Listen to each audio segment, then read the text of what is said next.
Nueva Inglaterra, 1735. Una serie de colonias aisladas sobre la costa atlántica se estaban uniendo lentamente para formar lo que luego sería América.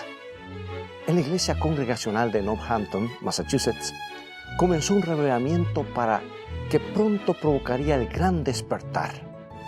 El joven y elocuente ministro de Northampton, Jonathan Edwards, hablaba acerca de una nueva religión de la experiencia. Ponía el énfasis en una infusión especial de la gracia divina, como señal de la salvación. Y los sermones de Edwards inspiraban a muchos de sus feligreses. Cientos se convirtieron, pero daría la impresión de que un aspecto de su enseñanza paralizó al resto por temor.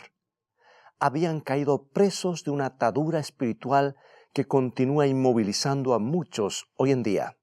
Toma tu Biblia y en un momento más regresaré para que la estudiemos juntos acerca de este tema muy importante de la predestinación.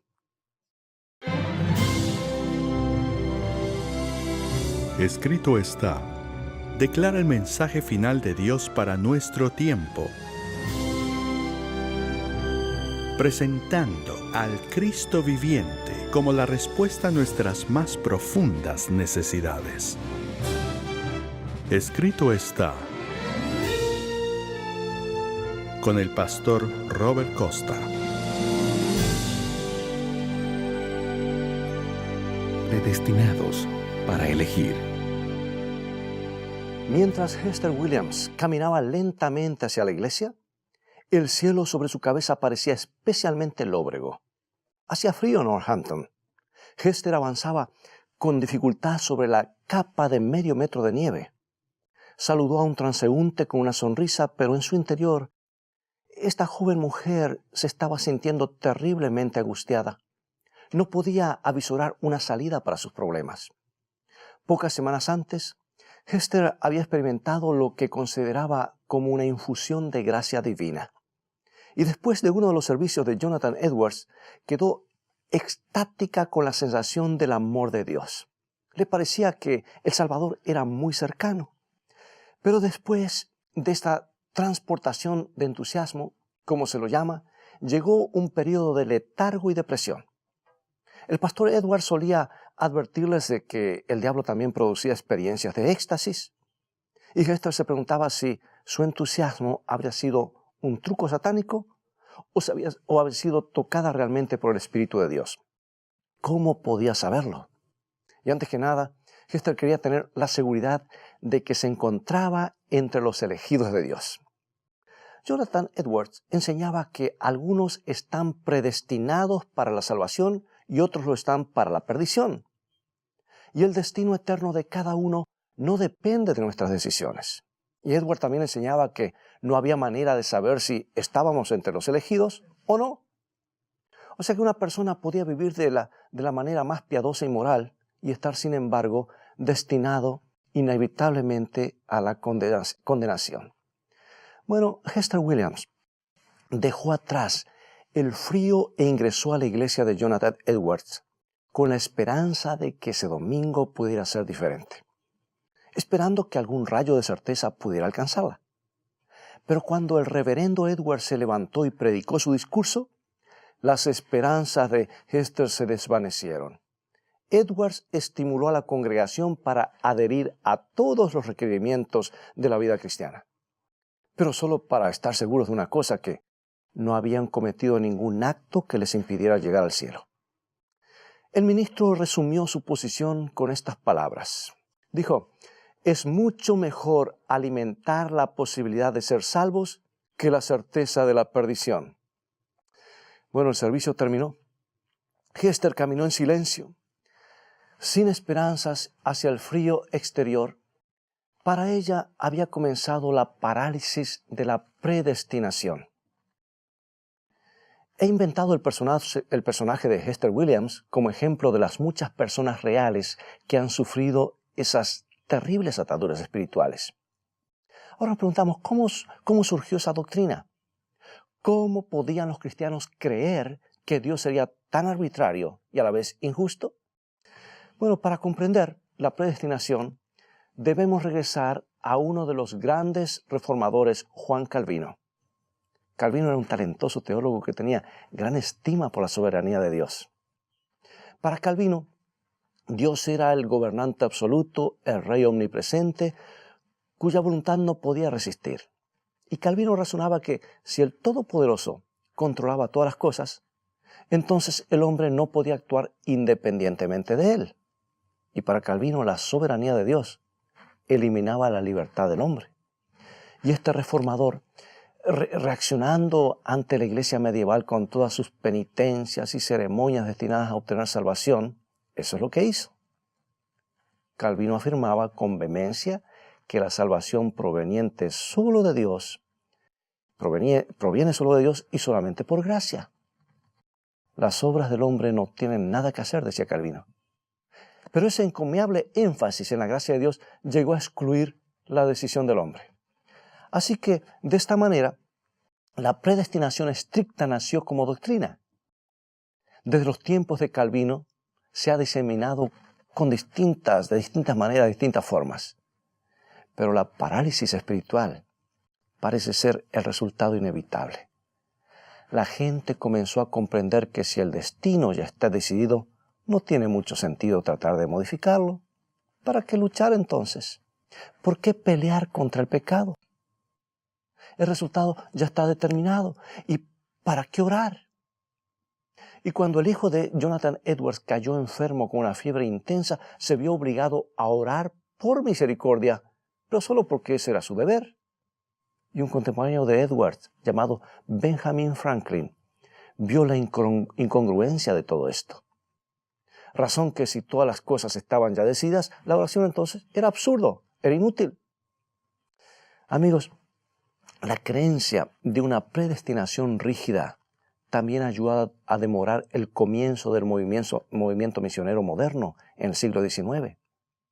Los que pensaban que Dios ya había elegido a sus escogidos no vieron razón para preocuparse porque no hubiera elegidos en la India o la China. El impulso del Evangelio se paralizó, la oración se paralizó, el crecimiento cristiano se paralizó. La predestinación paraliza. Pero lo que es más trágico es que niega las promesas explícitas de las Escrituras. Vamos a ver algunos textos muy claros. El apóstol San Pablo escribió a Timoteo en 1 Timoteo capítulo 2, versículos 3 y 4, lo siguiente. Y dice él, porque esto es bueno y agradable delante de Dios nuestro Salvador, el cual quiere que todos los hombres sean salvos y vengan al conocimiento de la verdad. Bueno, quiero decirte que San Juan es muy claro también en esto. En San Juan 3:16, y casi ni lo leeríamos porque lo conocemos de memoria, ¿verdad? San Juan 3:16, vamos a repetirlo juntos. Porque de tal manera amó Dios al mundo, que ha dado a su Hijo unigénito, para que todo aquel que en él cree no se pierda, mas tenga vida eterna. Y San Pedro es muy claro cuando nos asegura que el Señor es paciente, segunda de San Pedro 3:9, y nos dice él, no queriendo que ninguno perezca, sino que todos procedan al arrepentimiento. ¿No nos da la impresión esto de que Dios haya predestinado a algunos para la salvación y a otros para la perdición? ¿Te parece que es así? Yo creo que no, amigos. Porque si así fuera, sería una burla para las generosas promesas de la Biblia. Haría que la preciosa invitación de Jesús, venid a mí, los que estáis cansados, todos los que tenéis sed, fuera una broma de mal gusto.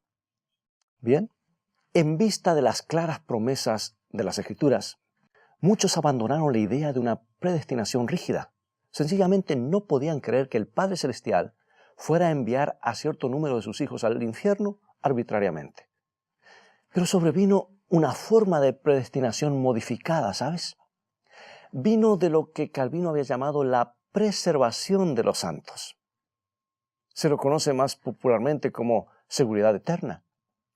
La nueva predestinación permite que el hombre decida hasta cierto punto. Y está en nosotros aceptar o rechazar a Cristo como Salvador. Pero después que lo hemos aceptado, nuestro destino está sellado. Nada de lo que hagamos podrá modificarlo. En otras palabras, lo que conocemos como una vez salvo, siempre salvos. Es como si tuviéramos libertad de elección antes de ser cristianos, pero después de la libertad desaparece. ¿No te parece esto extraño? Esta nueva predestinación está más en armonía con un Dios amante que el concepto antiguo, pero igualmente contradice algunas verdades explícitas de la Biblia. Así como la antigua predestinación negaba las claras promesas de la Escritura, la nueva predestinación niega sus claras advertencias.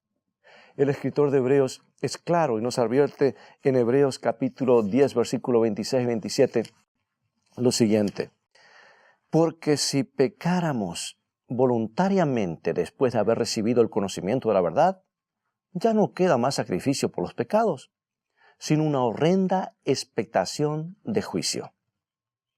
O sea que no se refiere a las fallas ocasionales que todos tenemos en la vida cristiana. La Biblia nos promete claramente el perdón de nuestros pecados. Y este pasaje es una advertencia de un patrón deliberado y constante de pecado que rechaza el perdón de Cristo. Podemos rechazar el sacrificio por los pecados. Bueno, el apóstol San Pedro, hablando de los que son corrompidos por el mal después de aceptar a Cristo, dice en 2 de Pedro, capítulo 2, versículo 21, dice: porque mejor les hubiera sido no haber conocido el camino de la justicia que después de haberlo conocido, volverse atrás del santo mandamiento que les fue dado. O sea que está la posibilidad de dar la espalda a Cristo, ¿no es cierto? De salirnos de Él, negarlo. O sea que podemos rechazar el perdón que nos ofrece. Esto es lo que dice el apóstol. Y Dios respetará esa decisión. O sea, si creemos que nuestro destino como cristianos está sellado, ¿qué hacemos con todas las exhortaciones del Nuevo Testamento a aferrarnos a nuestra fe y perseverar hasta el día del fin? Pierde todo significado. O sea que las advertencias más serias de la Biblia, para que no nos apartemos entonces, perderían sentido, carecerían de sentido. La nueva predestinación nos da un poco más de seguridad que la antigua, pero al final nos conduce a la misma clase de parálisis espiritual. O sea que, si nuestro estatus celestial está garantizado sin importar las decisiones que hagamos, ¿qué sentido tiene decidir para bien? Si después de aceptar la salvación nuestra fe ya no puede afectar nuestro destino, ¿por qué luchar para mantener el foco en Cristo?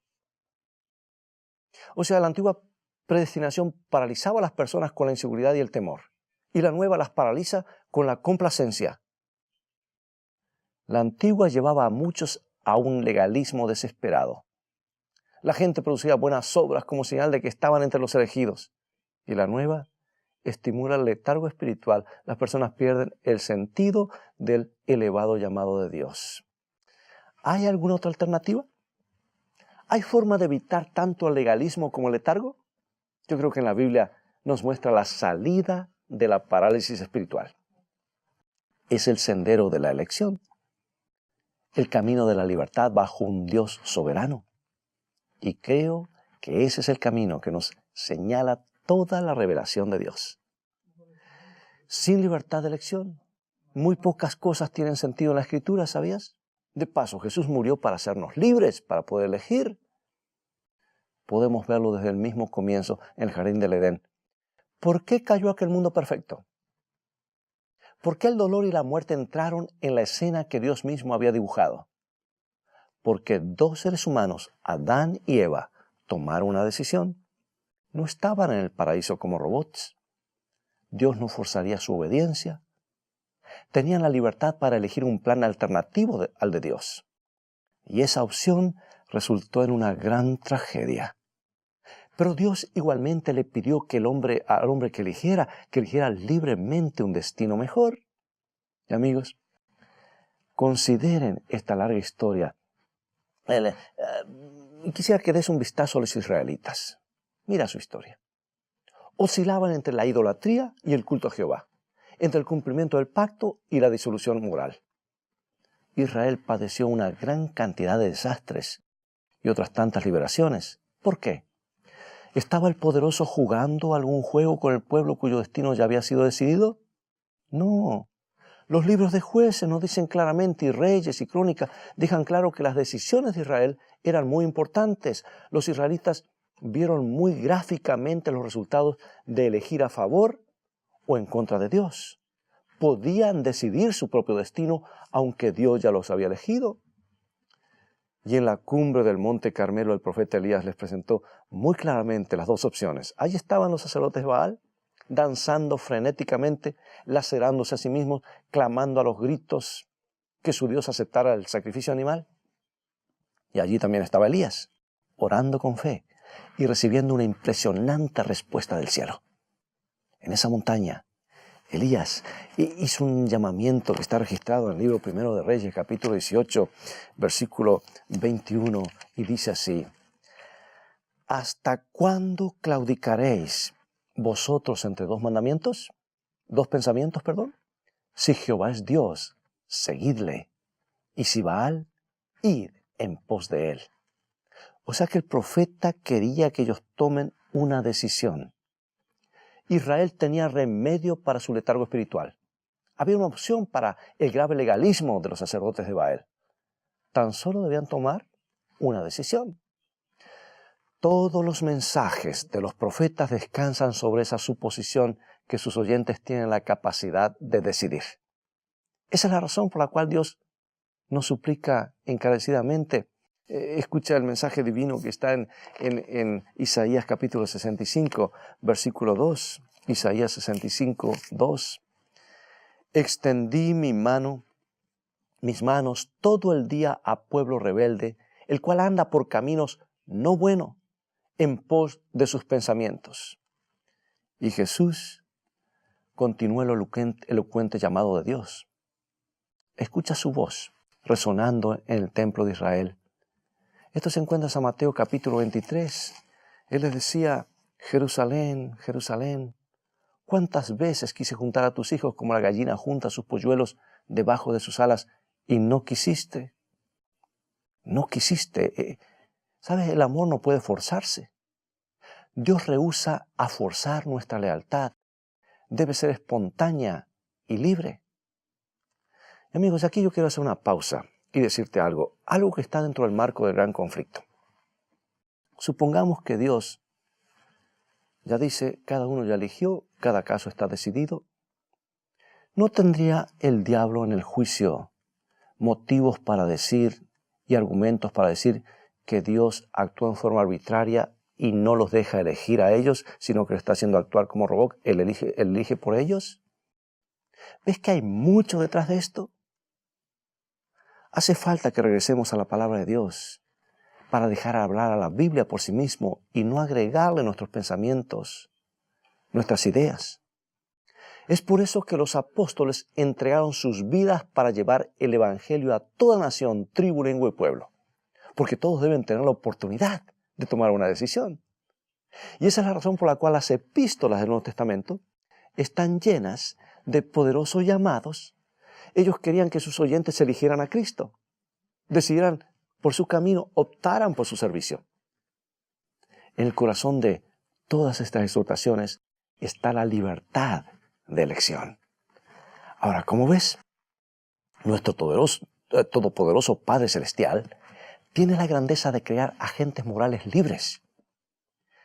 Quienes se adhieren al concepto de una predestinación rígida están limitando la soberanía de Dios.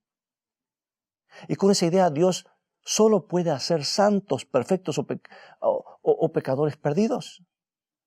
No puede crear el milagro en los corazones humanos, dándoles libertad a cada uno para que responda de acuerdo con su individualidad. No, amigo, yo creo en un Dios soberano que es tan grande que les otorga libertad a sus hijos, tan grande que nos predestina a elegir. Yo creo que su gracia es tan grande que puede ser ofrecida a todos. Dios ofrece su gracia y nosotros tenemos la libertad de responder. Es la base de nuestra certeza. Es la salida de nuestra parálisis espiritual. Dios no quiere que agonicemos por la incertidumbre de si estamos o no entre los elegidos. Tampoco quiere que nos hundamos en una falsa seguridad. Lo que quiere es que elijamos creer en Él. Escucha estas palabras tranquilizadoras del apóstol San Juan. Primera de San Juan, capítulo 5, versículo 13. Qué hermosa promesa. Estas cosas os he escrito a vosotros que creéis en el nombre del Hijo de Dios, para que sepáis que tenéis vida eterna. Qué lindo, podemos saber que tenemos vida eterna. Podemos tener la libertad de elegirla. Tenemos libertad para creer en Cristo. La vida eterna no se basa en nuestro comportamiento, sino simplemente en elegir a Cristo. Y eso cierra la puerta al legalismo. Pero la decisión continúa siendo nuestra. Siempre somos libres para elegir a Cristo o rechazarlo. Los versículos de las Escrituras que hemos leído lo establecen muy claramente. Tener la vida eterna significa continuar poniendo nuestra fe en Cristo. Continuar una relación con Él. Y eso cierra la puerta a la complacencia. Oh, cuán agradecido estoy por esa seguridad. Él es fiel en responder a nuestras decisiones. Hay tanto, mis amigos, a nuestra disposición, tanta gracia, tanto amor y poder, si tan solo lo elegimos. Muchos necesitamos comprender esta verdad más plenamente.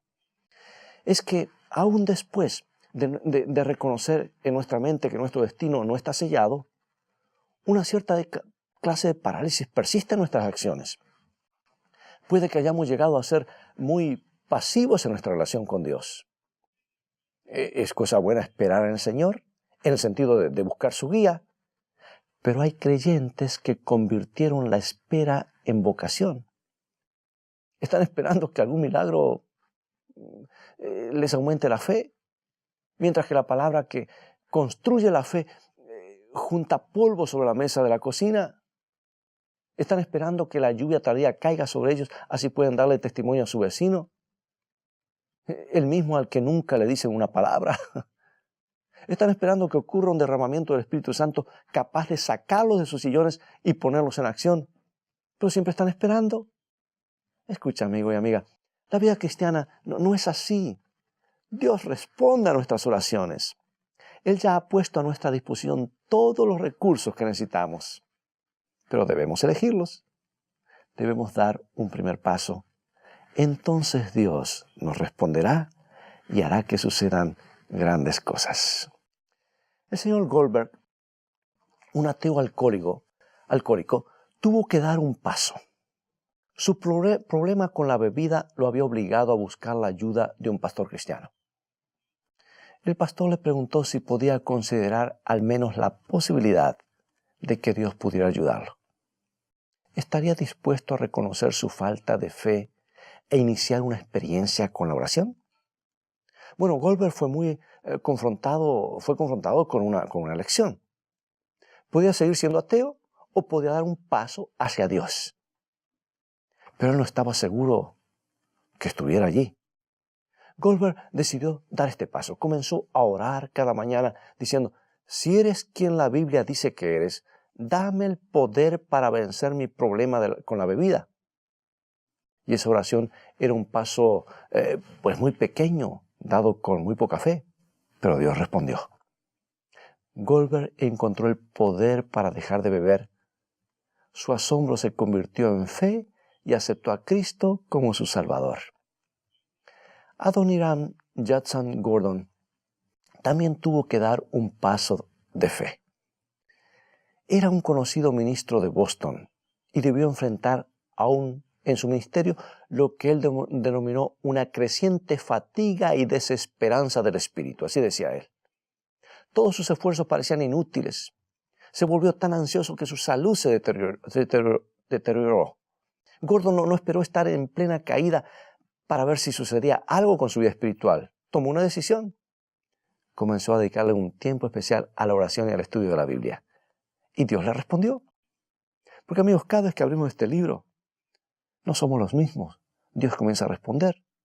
Y Gordon hizo emocionantes descubrimientos en la palabra de Dios y recibió el poder del Espíritu Santo. Su ministerio fue revitalizado. Dios responde a nuestras decisiones. Bendice nuestros primeros pasos, aunque sean vacilantes. Por eso te pregunto, ¿sientes que debes tomar algunas decisiones en este momento? ¿Has sido afectado por la parálisis espiritual? ¿Has hecho de la espera una costumbre? Creo que Dios te está indicando que debes seguir un nuevo rumbo. Puede ser el de la fe en Cristo, el del redescubrimiento de su palabra, el de una tarea especial para su causa. Podrían ser muchas cosas, pero toma, por favor, ese primer paso de fe. El camino puede parecerte difícil, pero puedes hacer una elección, puedes dar el primer paso. Ay, vaya si Dios te responderá, claro que sí. Es lo que he estado esperando todo este tiempo. Todos sus abundantes recursos estarán a tu disposición. Dios es quien espera, siempre está esperando por nosotros. Nosotros debemos hacer una elección. Está en nuestras manos dar el primer paso. Te invito a dar este paso juntos mientras oramos. Querido Padre Celestial, gracias por poner delante de nosotros el mejor camino para elegir. Tú respetas nuestro libre albedrío. Jesús murió para hacernos libres. Hoy aceptamos y elegimos la vida eterna. Elegimos a Jesús y que por su Espíritu permanezca en nosotros. El enemigo quiere separarnos, pero tú estás allí. Ayúdanos. En el nombre de Jesús. Amén.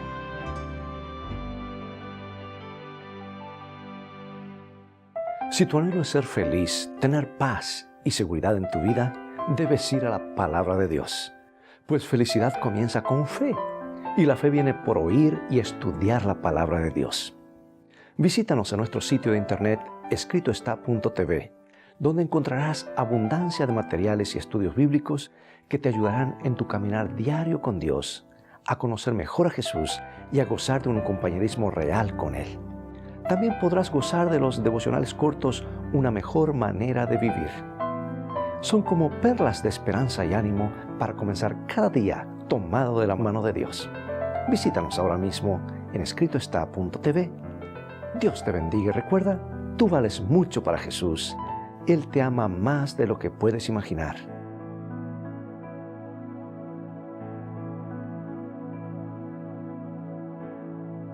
El tiempo ha pasado rápidamente y llegó el momento de despedirnos. Te animo a que continúes tu estudio de la Biblia. Visítanos en nuestro sitio de internet estaescrito.tv y allí encontrarás una variedad de estudios bíblicos y materiales que te ayudarán en tu diario caminar con Cristo. Será hasta el próximo programa. Que Dios te bendiga y recuerda, escrito está, no solo de pan vivirá el hombre, sino de toda palabra que sale de la boca de Dios.